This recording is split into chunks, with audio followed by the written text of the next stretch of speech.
Assalamualaikum warahmatullahi wabarakatuh. Selamat sore dimanapun sahabat aktual berada. Kali ini kita kembali lagi pada acara kita yaitu dialog terkait eh, pers, kelangsungan pers di Indonesia.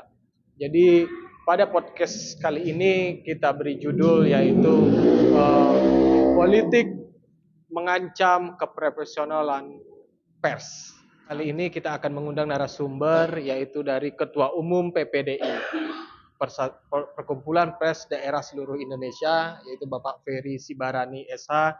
Kepada beliau kita persilahkan. Silakan Pak Ferry. Ya.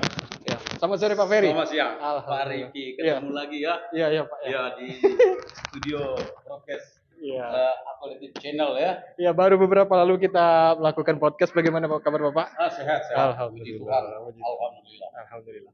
Begini Pak Ferry, jadi saat ini banyak sekali problematika yang dirasakan oleh pers nih Pak.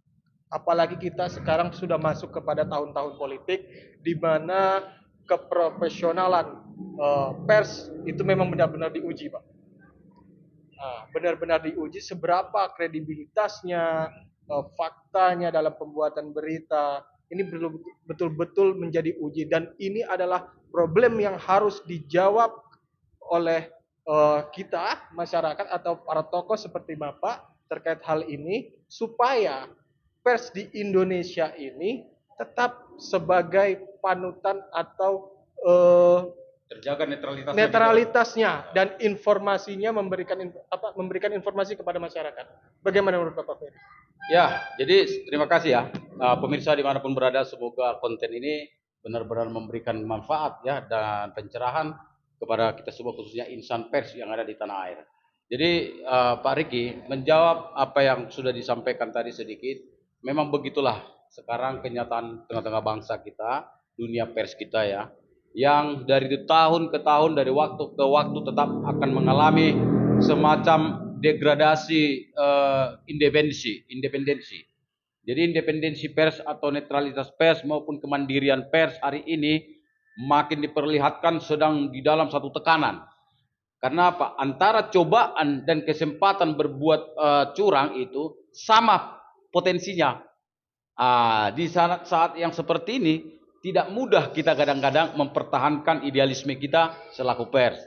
Nah, kita kan teringat nih dengan sekarang gunjang-ganjingnya di isu nasional bagaimana seorang Surya Paloh ya, yaitu pimpinan atau pemilik daripada media Indonesia Group ya, itu Metro TV dan Media Indonesia yang justru dilaporkan oleh pihak PDIP ya melalui badan LBH mereka, lalu M. Nurdin itu. Kalau sekarang ini kan lagi hangatnya nih bahwa PDIP sedang ingin membawa persoalan ada semacam katakanlah ketidaknetralan pemberitaan yang dilansir oleh media grup daripada Bapak Surya Paloh, Metro TV dengan Media Indonesia pada saat meluncurkan ulang tahun pada 10 Januari 2023 kemarin ya, di mana ulang tahun ketua umum daripada PDIP atau sesepuhnya lah dari PDIP yaitu Bu Megawati Soekarno Putri.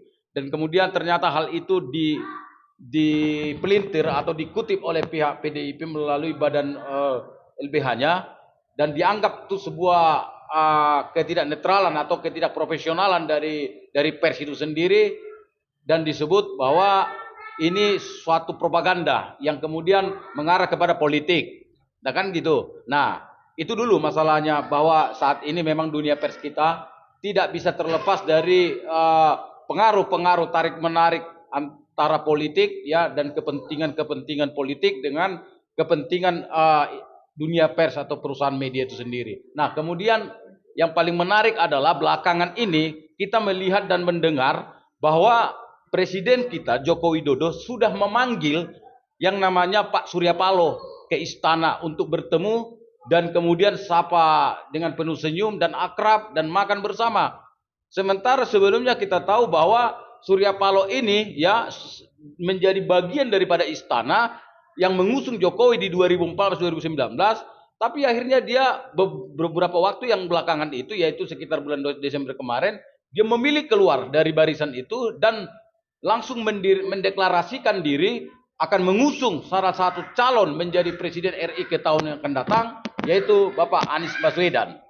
Nah, di situ sudah ada semacam katakanlah arah politik dari Pak Surya Paloh yang sedikit berbeda haluan dengan istana atau kita katakanlah grup daripada PDIP dan CS-nya sekalian. Jadi sehingga terjadi satu pengkristalan suatu perbedaan pemikiran dan haluan tadi mengakibatkan renggangnya hubungan, mengakibatkan membekunya komunikasi, dinginnya komunikasi. Akhirnya apa yang terjadi, itulah kita belakangan melihat adanya laporan-laporan dari pihak badan lembaga hukum dari PDIP dan berujung saat ini ke pertemuan di meja Pak Presiden. Nah, ini kan menarik, Pak.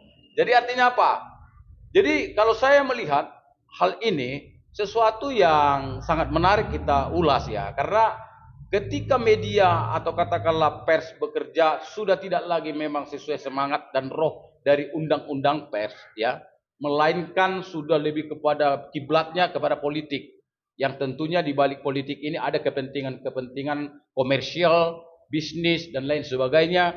Ini yang kita sangat sayangkan, bahwa pers sudah bisa disebut melenceng dari tujuan awalnya, yaitu harusnya menjadi lembaga sosial yang juga memang melakukan kegiatan ekonomi yang tentunya tidak luput dan tidak lari dari koridor pers itu sendiri. Nah, namun kan kemarin itu laporan-laporan disampaikan kan juga